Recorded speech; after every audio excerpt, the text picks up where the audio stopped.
दोस्तों, तो आपको क्या लगता है राज्य किसने बनाया? क्या हम इंसानों ने मिलकर राज्य बनाए हैं या भगवान ने ये राज्य बनाया है? इस बात का जवाब देने के लिए आज मैं लेके आया हूँ जॉन लॉक को। दोस्तों, आज हम बात करेंगे जॉन लॉक के सोशल कॉन्ट्रैक्ट थ्योरी के। और अगर ये बात आप जान लेंगे सोशल कॉन्ट्रैक्ट थ्योरी, तो आज आप जान लेंगे कि लिमिटेड गवर्नमेंट की अवधारणा क्या होती है, सिविल सोसाइटी क्या होती है, नेचुरल राइट क्या होते हैं।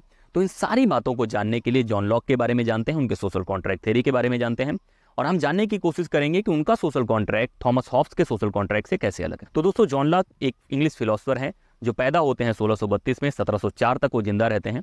और उनकी जो मुख्य किताबें हैं वो आती हैं 1690 के दौर, जहाँ पे वो ट्रीटीज ऑन गवर्नमेंट लिखते हैं, ट्रीटीज ऑन ह्यूमन अंडरस्टैंडिंग लिखते हैं, लेटर फॉर टॉलरेशन, ऐसी किताबें लिखने की कोशिश करते हैं और एक नए तरीके की फिलॉसफी देते हैं। तो अगर आप उनको सिचुएट करेंगे तो वो जो इंग्लिश सिविल वॉर हो रहा था पार्लियामेंटेरियन और रॉयलिस्ट के बीच में, उसमें पार्लियामेंटेरियन के सपोर्ट में खड़े होते हैं, मोनार्की के अगेंस्ट में आर्ग्यू करते हैं, और यहाँ से उनकी जो फिलॉसफी निकल के आती है उसको समझने की कोशिश करें। अब आप ध्यान देंगे कि ये वो दौर है जब सोशल कॉन्ट्रैक्ट थ्योरी ऑलरेडी दी जा चुकी है थॉमस हॉब्स के द्वारा, जहां वो एक एब्सोल्यूट स्टेट बनाने की कोशिश करते हैं।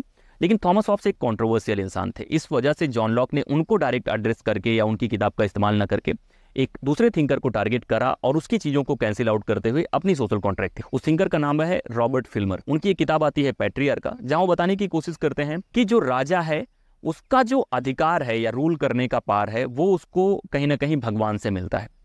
अब लॉक इस चीज को टारगेट करते हैं, वो कहते हैं कि नहीं, भगवान ने ये स्टेट नहीं क्रिएट किया, ये सत्ता की व्यवस्था भगवान ने नहीं करी है, उसे हम इंसान मिलके बनाते हैं, इसी वजह से हमारे पास अधिकार है राजा का विरोध। तो फिल्मर की जो पैट्रियार्का है, जहां वो डिवाइन राइट थ्योरी देते हैं, उसको कैंसिल आउट करके सोशल कॉन्ट्रैक्ट थ्योरी देने की कोशिश करेंगे कि स्टेट का जो इमरजेंस होता है वो हम सब लोग मिलके करते हैं। तो स्टेट नेचुरल नहीं है, स्टेट हम लोगों ने मिलके बनाया है, क्योंकि हम सब पॉलिटिकल एनिमल हैं और हम लोग मिलके एक स्टेट बनाते हैं, इस वजह से वो लिमिटेड स्टेट होगा। ये तो इन जनरल अंडरस्टैंडिंग। अब लॉक का जो सोशल कॉन्ट्रैक्ट है उसको अगर आप देखने की कोशिश करेंगे तो उसमें भी तीन चीजें होंगी, स्टेट ऑफ नेचर क्या है, ह्यूमन नेचर क्या है, और कंडीशन ऑफ कॉन्ट्रैक्ट क्या है। ये तीनों बातें अगर आप देखेंगे तो लॉक के कॉन्ट्रैक्ट को भी आप समझ। स्टेट ऑफ नेचर एक ऐसी व्यवस्था है, जब आप ये हाइपोथेटिकल इमेजिन करते हैं कि जब राज्य नहीं था तब कैसी व्यवस्था, उसके बारे में जॉन लॉक कहेंगे कि जब राज्य नहीं था, युद्ध नहीं हो रहा था जैसा हॉब्स बताते हैं, बल्कि लोग पीसफुल तरीके से रह रहे थे, क्योंकि इंसान बहुत रेशनल है, रीजनेबल है, उसके पास कुछ नैसर्गिक अधिकार हैं और नेचुरल लॉ प्रिवेल करते हैं। नेचुरल लॉ एक ऐसी सिचुएशन है जहां पे ह्यूमन रीजन के आधार पे लोग आपस में कुछ ग्राउंड रूल बना लेते हैं और रहते हैं कि भाई हम एक दूसरे की प्रॉपर्टी को हार्म नहीं करेंगे, एक दूसरे की लाइफ को हार्म नहीं करेंगे, और इस तरह से अच्छा जीवन चल रहा है। तो जो लॉक का स्टेट ऑफ नेचर है वो हॉब्स से अलग है, क्योंकि यहाँ पे युद्ध की सिचुएशन नहीं है और यहाँ पे लोग आराम से सुकून से रह रहे हैं। लेकिन उस स्टेट ऑफ नेचर में कुछ दिक्कतें ये हैं कि वहां पे सारी चीजें गुडविल पे आधारित, क्योंकि कोई कॉमन अथॉरिटी है नहीं वहां पे, तो हम उस व्यवस्था को ज्यादा देर बनाए रख पाएंगे ये कोई गारंटी नहीं। उसमें केवल इस आधार पे चीजें अच्छी चल रही हैं कि हर इंसान अच्छा है और दूसरे की गुडनेस पे डिपेंडेंट है, तो कोई कॉमन अथॉरिटी नहीं है, इस वजह से थोड़ी दिक्कत आती है।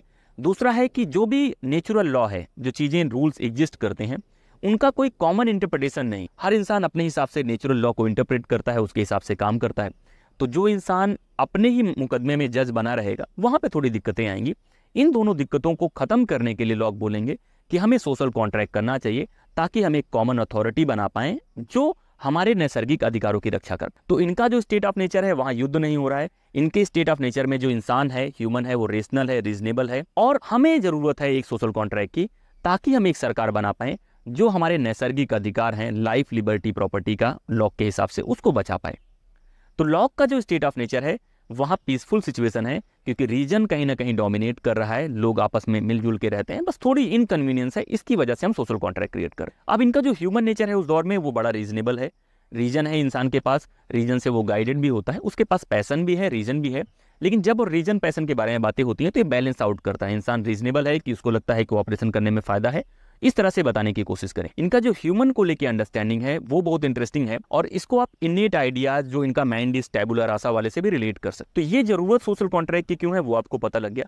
अब जो ये सोशल कॉन्ट्रैक्ट क्रिएट करेंगे ये हॉब्स से थोड़ा डिफरेंट। हॉब्स क्या करते हैं वो बताते हैं कि लोग मिलकर एक लेवियाथन या स्टेट क्रिएट करेंगे जो उनके कॉन्ट्रैक्ट का हिस्सा नहीं हो, मतलब जो स्टेट बनेगा वो कॉन्ट्रैक्ट का हिस्सा नहीं है। लेकिन लोग बोलेंगे कि नहीं भाई, जो हम स्टेट क्रिएट करेंगे या लिमिटेड गवर्नमेंट क्रिएट करेंगे वो हमारे कॉन्ट्रैक्ट का हिस्सा होगा, वो एक ट्रस्टी की तरह होगा कि बहुत सारे लोगों ने मिलकर किसी कोई ट्रस्ट बनाया और उसको कह दिया कि आप हमारे हिसाब से चलेंगे, और जब तक आप हमारे हिसाब से चलेंगे हमारा जो अथॉरिटी है आपके पास है, लेकिन जब आप हमारे हिसाब से नहीं चलेंगे हम वो अथॉरिटी ले लेंगे। तो लॉक का जो अंडरस्टैंडिंग है वो कहीं ना कहीं ट्रस्टीशिप से प्रभावित है, और वो जो एक स्टेट क्रिएट करेंगे वो एक लिमिटेड गवर्नमेंट होगा, जहां पे ये है कि हम स्टेट इसलिए क्रिएट कर रहे हैं ताकि हमारे जो नैसर्गिक अधिकार है उनकी रक्षा हो पाए और एक कॉमन अथॉरिटी हो पाए जो कानून को इंटरप्रेट कर पाए, जो नेचुरल लॉ है उसको बता पाए। जो हॉब्स वाला था वो नेचुरल लॉ और इनके बियॉन्ड वर्क करके कानून बनाता था, जहाँ पे पॉजिटिव लॉ के हिसाब से चीजें चलती थी। लेकिन यहाँ पे बताएगा कि कानून को इंटरप्रेट करना सही तरीके से, और लिमिटेड गवर्नमेंट की अवधारणा देते हैं लॉ। अब इनके कॉन्ट्रैक्ट के बारे में कुछ खास बातें आपको और जाननी है कि जो इनका कॉन्ट्रैक्ट है, बहुत थिंकर्स का कहना है कि ये 2 लेवल का कॉन्ट्रैक्ट।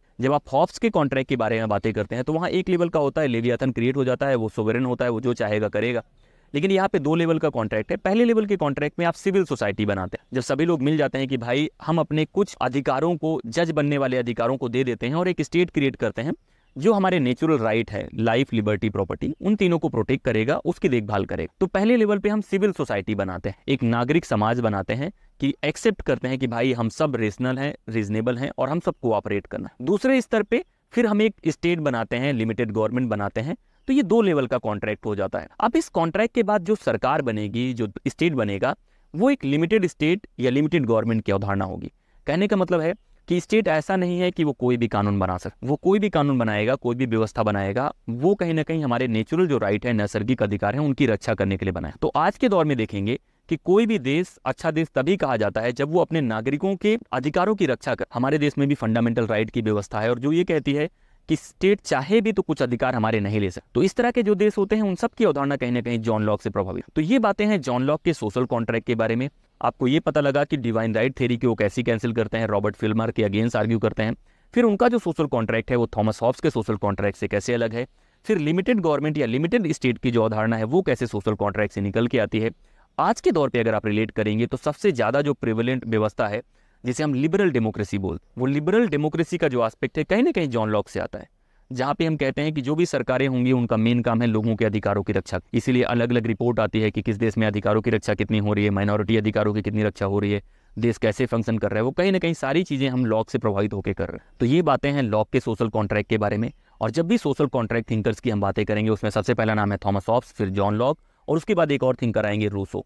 इन तीनों को आप रिलेट करेंगे तो और बेहतर समझ पाएंगे। वीडियो में हमने देखने की जो कोशिश करी है कि स्टेट ऑफ नेचर क्या है, ह्यूमन नेचर क्या है, कंडीशन ऑफ कॉन्ट्रैक्ट क्या है और कॉन्ट्रैक्ट का उद्देश्य क्या है। बहुत लोग इस कॉन्ट्रैक्ट को क्रिटिसाइज भी कर सकते हैं अलग अलग ग्राउंड पे, लेकिन गोल ये है कि हम कैसे इस कॉन्ट्रैक्ट को समझ पाएं और रिलेट कर पाएं।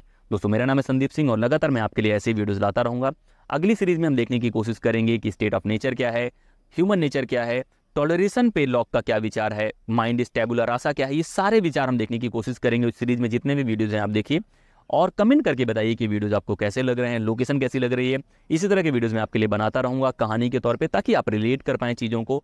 पॉलिटिकल साइंस याद करने का डिसिप्लिन नहीं है, ये आपकी ज़िंदगी को बदलने वाला, उस समझने वाला डिसिप्लिन है। तो आपको याद रट्टा नहीं मारना है, आपको कहानी के तौर पर याद करना है, समझना है, रिलेट करना है अपने आसपास की चीज़ों से, तभी आप इसको मास्टर डिसिप्लिन बोल पाएंगे। एक ऐसा डिसिप्लिन जो बाकी डिसिप्लिन की चाबी खोल देता है और आपके दिमाग की चाबी खोल देता है। तो दोस्तों इस वीडियो में इतना ही। लगातार बने रहिए, देखते रहिए और बाकी लोगों तक पहुंचाने की कोशिश कीजिए। इस वीडियो में इतना ही। जय हिंद।